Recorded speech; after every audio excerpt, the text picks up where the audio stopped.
अपना live YouTube channel पर आप सभी का स्वागत है। श्री कृष्ण ने महाभारत के जरिए हमें ज्ञान की प्राप्ति करवाने की कोशिश की है। हम सभी का मन काफी विचलित रहता है। हर दिन हम मोह और माया से घिरे रहते हैं। श्री कृष्ण ने श्रीमद् भागवत गीता में हम मनुष्य के उद्धार के कई मार्ग बताए हैं। इसी कड़ी में हम आज आप सभी के लिए आपके जीवन में ऊर्जा संचार होगा। आप भी काफी मोटिवेटेड हो सकते। क्रोध क्यों आता है? ना सहा जाए ना कहा जाए का अचूक उपाय। How to control anger. क्रोध और अहंकार एक सिक्के के दो पहलू है। क्रोध, अहंकार, भय ये सब एक ही समूह के और एक दूसरे से जुड़े हुए हैं। तो आइए इसी विषय पर चर्चा करेंगे। मनुष्य को क्रोध क्यों आता है? क्या क्रोध मन में छिपा हुआ ज्वालामुखी है जो अंदर ही अंदर सुलगता रहता है और बीच बीच में क्रोध के रूप में आप उस ज्वालामुखी का गरम लावा दूसरों पर उंडेलते रहते हो? क्रोध ही तनाव को जन्म देता है और धीरे धीरे ये घाव भीतर ही भीतर इतना विराट स्वरूप ले लेता है कि कहीं ना कहीं किसी भी रूप में बाहर आ सकता है। जब आप तनावग्रस्त जीवन जीना नहीं चाहते हो तो सबसे पहले खुद का आत्मनिरीक्षण कीजिए। कहीं आप क्रोध के शिकार तो नहीं? यहां तक कि ये अंदर छिपाकर रखा हुआ क्रोध अपराध के रास्ते पर भी ले जा सकता है। इंसान अपने मन में छिपे हुए इस खुन्नस को किसी कमजोर लाचार मासूमों पर भी निकाल सकता है। माना कि कोई भी इंसान बाहर लड़ झगड़ कर या दूसरे पर गुस्सा निकालकर खुद की क्रोध की अग्नि को शांत कर देता है। उसकी आत्मसंतुष्टि की पुष्टि भी हो जाती है खुद का अग्रेशन निकालकर। पर कई परिस्थितियों में क्या कई लोगों के साथ ऐसा भी हो सकता है कि वे अपना क्रोध भीतर ही भीतर दबाकर रखते हैं, जो कि कोई खतरनाक मोड़ पर लाकर खड़ा कर सकता है। इस पोजीशन में जहां सहा ना जाए और कहां भी ना, ऐसे सिचुएशन को भी हैंडल करने आना चाहिए। कुछ उपाय मैं आपको नीचे सबसे आखिरी में बता रही हूं। उसके पहले क्रोध के बारे और कुछ जानते हैं। क्रोध उपचार, एक मीठी सी प्यारी बात। यदि हमें कोई फल का रस पीने की चाहत तो हम उस फल को निचोड़कर रस निकाल गए तो जैसा फल होगा वैसा उसका रस निकालेंगे और उस रस का आनंद ले पाएंगे जो अंदर हैं, वहीं बाहर की ओर निकलेगा, जो कि यह पुरुषार्थ और भाग्य दोनों साथ चलते हैं। सारी दुनिया में यह अटल सत्य है कि जो व्यक्ति पुरुषार्थ या मेहनत करते हैं उन्हें उनका फल निश्चित ही मिलता है। पर कभी कभी किसी के साथ ऐसा भी हो सकता है कि लाख मेहनत के बावजूद कड़ी मेहनत का उचित मूल्य नहीं मिल पाता। ऐसे अवस्था में मजबूरीवश इंसान अपने भाग्य को कोसने लगता है और इसे ही अपना दुर्भाग्य मान बैठता है। पर आप एक आध्यात्मिक व्यक्ति की दृष्टि से देखेंगे तो वह भी कृष्ण की भक्ति में आस्था रखने वाले वे ना भाग्य मानते ना दुर्भाग्य, क्योंकि कृष्ण भक्त अच्छे से जानते हैं कि जीवन में जो कुछ हो रहा अच्छा ही हो रहा है, श्री कृष्ण की इच्छा से ही हो रहा है। उन्हें ये संपूर्ण विश्वास है कि उनसे बेहतर उनका हित किसमें है, ये श्री कृष्ण जानते हैं। भक्त ये भी अच्छे से जानते हैं और मानते हैं कि जीवन में दुहक भी आ रहे हैं तो ये भी श्री कृष्ण की ही लीला है और श्री कृष्ण उन्हें दुखों को सहन करने और सामना करने की शक्ति भी श्री कृष्ण ही हमें देंगे। इसीलिए ये बात भी समझ लीजिए। आप श्री कृष्ण कहते हैं कि मानव जन्म इसलिए हुआ है ताकि हमारे जो जन्मों के कर्म इकट्ठा कर रखे हैं वह समाप्त हो सके और हमें इस जन्म मरण के चक्रव्यूह से मुक्ति मिल सके। हर आत्मा पवित्र और शुद्ध होकर मोक्ष मार्ग पर चल सके। इस पृथ्वी पर हर सोल का जन्म लेने का यही उद्देश्य है। पृथ्वी पर हर सोल को एक शरीर की प्राप्ति होती है और वह मनुष्य योनि में जन्म लेकर कोई ना कोई उद्देश्य की पूर्ति के लिए ही जन्म लेता है। उद्देश्य हेतु हर एक को जीवन में संघर्ष भी करना पड़ता है। संघर्ष ही जीवन, यह बात भी आप अच्छे से समझते भी होंगे। जिसने जीवन में संघर्ष ही नहीं किया तो उसने क्या पाया फिर? श्री कृष्ण की यह बात अच्छे से समझ लीजिए। आप भी भाग्य और सौभाग्य, यह एक सामान्य व्यक्ति की सोच है, क्योंकि कृष्ण भक्ति में डूबा हुआ इंसान तो कर्म करने में भी कृष्ण की आराधना समझता है। भाग्यवान व्यक्ति तो अपने किए हुए अच्छे कर्म के बदले में सुख का आनंद लेता है। कृष्ण भक्त का तो श्री कृष्ण की कृपा से अपने पूर्व जन्म में किए हुए कर्मों को भी पूरा समाप्त कर और नए पवित्र कर्मों का निर्माण कर श्री कृष्ण के शरण में जाकर खुद को सुरक्षित समझता है। इसलिए श्री कृष्ण के शरणागत होना ये भी एक सौभाग्य की बात है। आप भी श्री कृष्ण के शरण में जाना चाहते हो तो ये आध्यात्मिक गूढ़ की बात समझते होंगे। कर्म क्या है? क्या कर्म की बात? जो बड़े बड़े आध्यात्मिक बातें करने वाले लोग कर्म की परिभाषा को कर्म कहते हैं। क्या आप जानते हैं कि हम दिमाग में कुछ सोचते हैं, वह भी एक कर्म है? बल्कि मैं तो कहूंगी, कोई भी अच्छे और बुरे कर्म की शुरुआत दिमाग से ही होती है। कोई भी अच्छे या बुरे कर्म की उपज हमारा यह दिमाग ही है। क्यों है सच ये बात? आप भी मानते हैं कि नहीं? सुनिए, श्री कृष्ण भी क्या कहते हैं, यहां पाठकों के लिए प्रस्तुत है हमारे दिव्य ग्रंथ श्रीमद् भगवद गीता के 8 अनमोल विचार। मैं समस्त प्राणियों के हृदय में विद्यमान हूं। मैं सभी प्राणियों को एक समान रूप से देखता हूं। मेरे लिए ना कोई कम प्रिय है ना ज्यादा, लेकिन जो मनुष्य मेरी प्रेम पूर्वक आराधना करते हैं वो मेरे भीतर रहते हैं और मैं उनके जीवन में आता हूं। जन्म लेने वाले के लिए मृत्यु उतनी ही निश्चित है जितना कि मृत होने वाले के लिए जन्म लेना। इसलिए जो अपरिहार्य है उस पर शोक मत करो। श्रीमद् भगवद गीता के अनुसार नरक के 3 द्वार हैं, क्रोध, वासना और लालच। क्रोध से भ्रम पैदा होता है, भ्रम से बुद्धि व्यग्र होती है, और जब बुद्धि व्यग्र होती है तब तर्क नष्ट हो जाता है। जब तर्क नष्ट होता है तब व्यक्ति का पतन हो जाता है। सदैव संदेह करने वाले व्यक्ति के लिए प्रसन्नता तीनों लोक में कहीं भी नहीं है। जो मनुष्य अपने मन को नियंत्रण में नहीं रख सकता वह शत्रु के समान कार्य करता है। व्यक्ति जो चाहे बन सकता है यदि वह विश्वास के साथ इच्छित वस्तु पर लगातार चिंतन करें। भगवद गीता में भगवान श्री कृष्ण कहते हैं, मन का बेचैन होना उसका स्वभाव है। हमारे मन को लगता है कि अगर वह अलग अलग बातों के बारे में सोचता रहेगा तो हमें आने वाली हर मुश्किल और मुसीबत से बचा लेगा, पर ऐसा होता नहीं है। हम अपने जीवन का काफी अधिक समय सोच विचार करके परेशान होने में निकाल देते हैं। भगवान श्री कृष्ण कहते हैं कि मन का यह स्वभाव बदलना मुश्किल जरूर है, असंभव नहीं। अच्छा, अब आप एक बात बताइए, क्या आप कौवे को कह सकते हैं कि वो कांव कांव की आवाज ना करे? या फिर क्या आप किसी मेंढक को कह सकते हैं कि वह पानी देखते ही ऊंची छलांग ना मारे?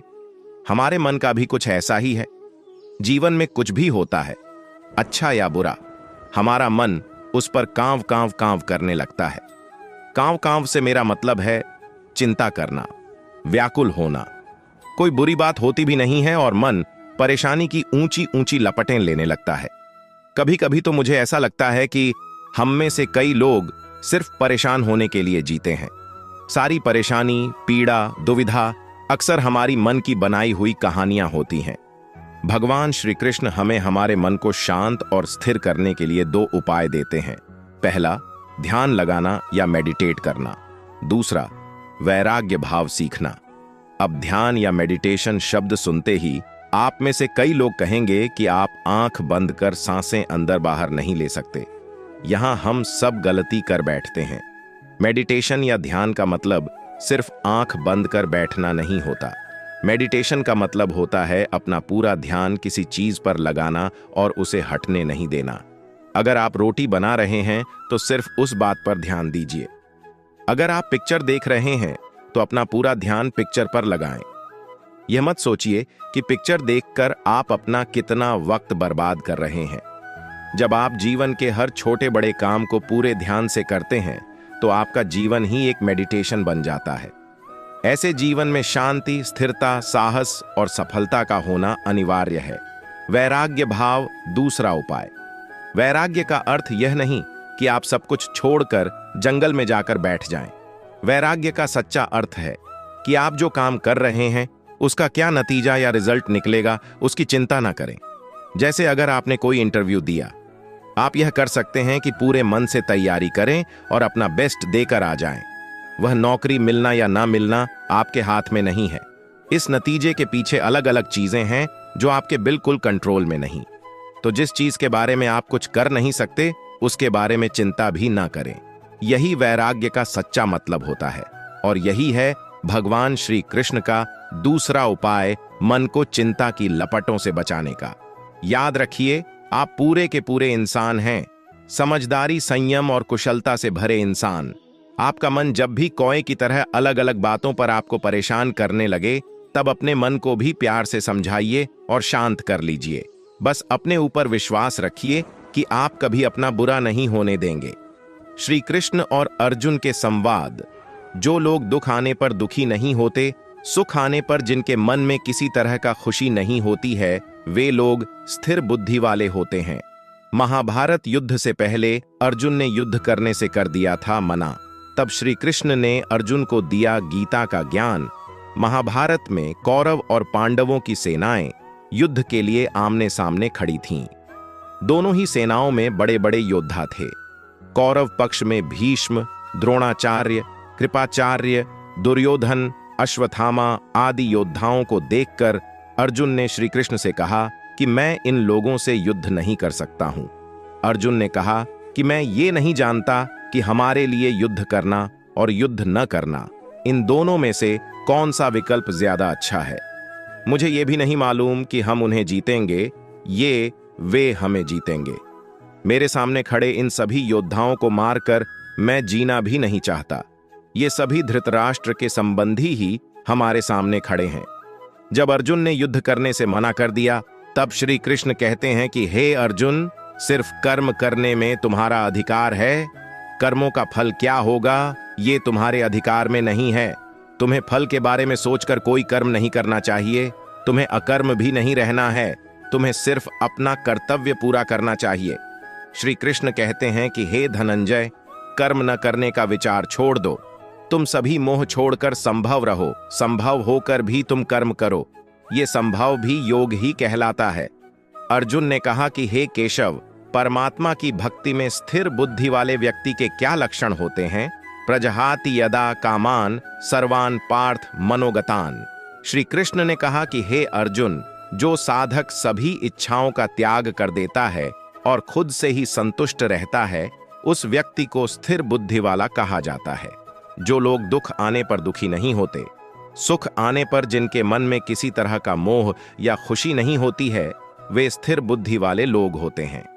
जो लोग राग, भय और क्रोध से हमेशा दूर रहता है, वही व्यक्ति स्थिर बुद्धि वाला होता है। प्रेरक कथा। जो लोग असंतुष्ट रहते हैं, वे हमेशा अशांत रहते हैं। हमारे पास जितना धन और सुख सुविधाएं हैं, उसी में संतुष्ट रहना चाहिए। यही सुखी जीवन का सूत्र है। अगर कोई व्यक्ति अपने धन को ज्ञान पाने के लिए खर्च करता है, तो ऐसे ज्ञान को कोई नहीं छीन सकता। ज्ञान पाने के लिए किया गया निवेश अच्छा फल देता है।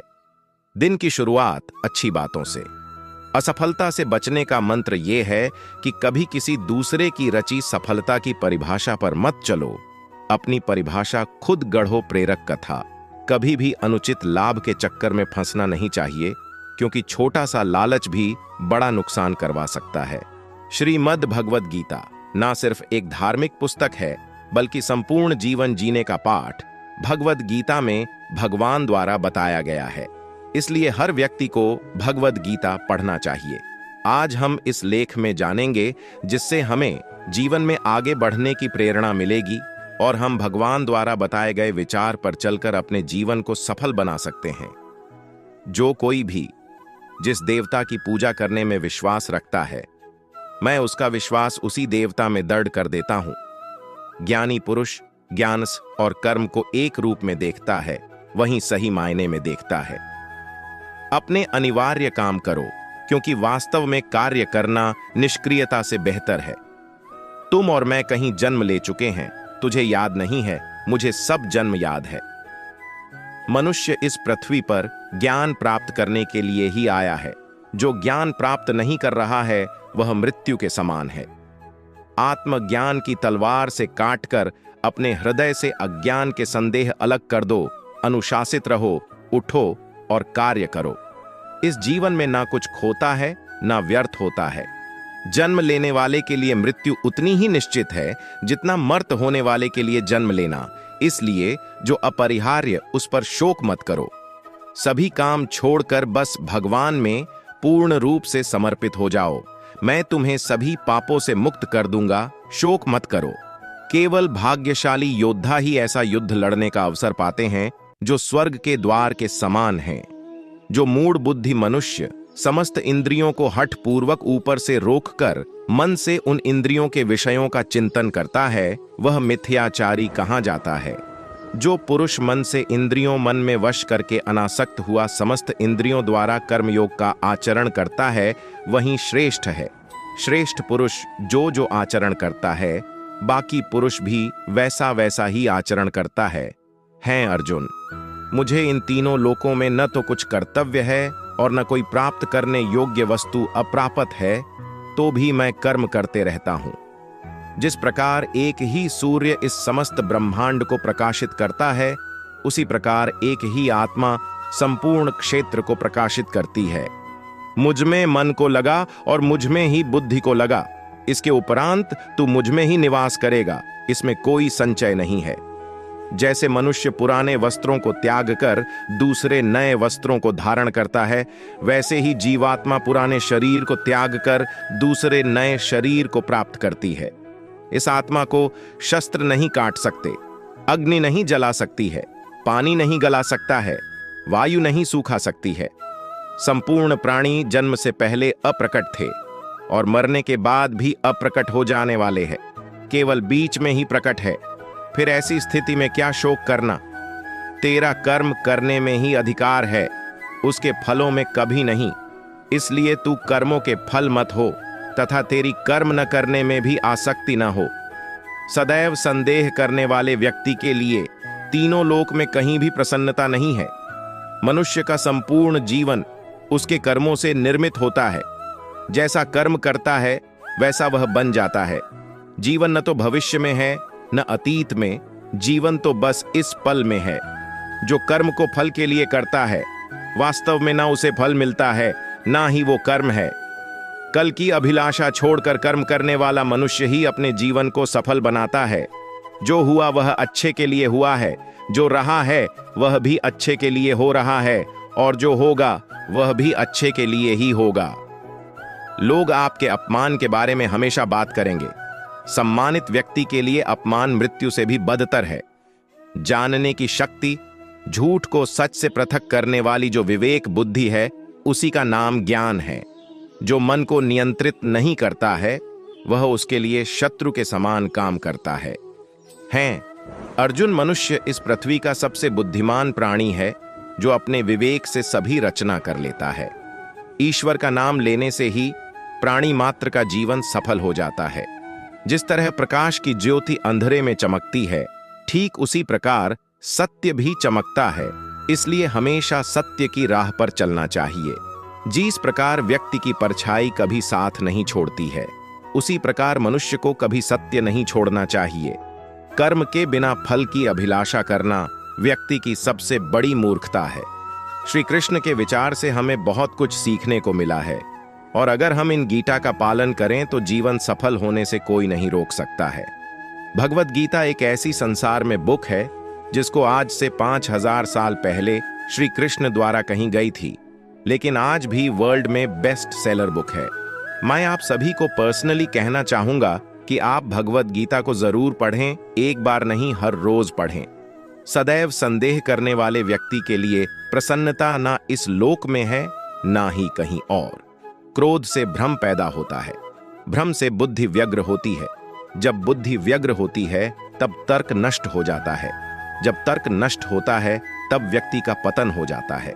मन की गतिविधियों, होश, श्वास और भावनाओं के माध्यम से भगवान की शक्ति सदा तुम्हारे साथ है और लगातार तुम्हें बस एक साधन की तरह प्रयोग करके सभी कार्य कर रही है। ज्ञानी व्यक्ति ज्ञान और कर्म को एक रूप में देखता है, वही सही मायने में देखता है।